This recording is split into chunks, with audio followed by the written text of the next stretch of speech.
গত বছরের ৫ আগস্ট ছাত্র জনতার অভ্যুত্থানের পর থেকেই ভারত এবং আওয়ামী লীগ একের পর এক ষড়যন্ত্র চালিয়ে যাচ্ছে। তারা বাংলাদেশকে অস্থিতিশীল করতে চেষ্টা করছে, বিশেষ করে বর্তমান অন্তর্বর্তী সরকারের কার্যক্রমকে বাধাগ্রস্ত করার জন্য।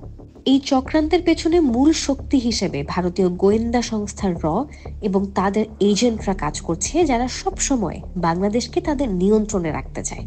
জাতিসংঘ মহাসচিব অ্যান্তনিও গুতেরেসের সফরের সময় তারা ধর্ষণ ও সহিংসতার মিথ্যা প্রচার চালিয়ে বর্তমান সরকারকে আন্তর্জাতিকভাবে বিব্রত করার চেষ্টা করছে। এই ষড়যন্ত্রের পেছনে মূল ইন্ধন দিচ্ছে ভারতীয় গোয়েন্দা সংস্থার এবং তাদের এজেন্ট আওয়ামী লীগ, যারা সরকারের স্থিতিশীলতা নষ্ট করতে মরিয়া।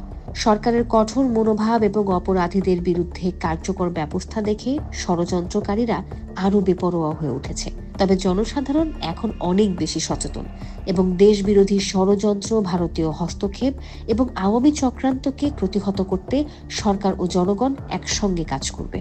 সরকার তার অসমাপ্ত কাজ সম্পন্ন করবে এবং বাংলাদেশকে সত্যিকারের গণতান্ত্রিক রাষ্ট্রে রূপান্তরিত করবে, এটাই এখন জাতীয় প্রত্যাশা।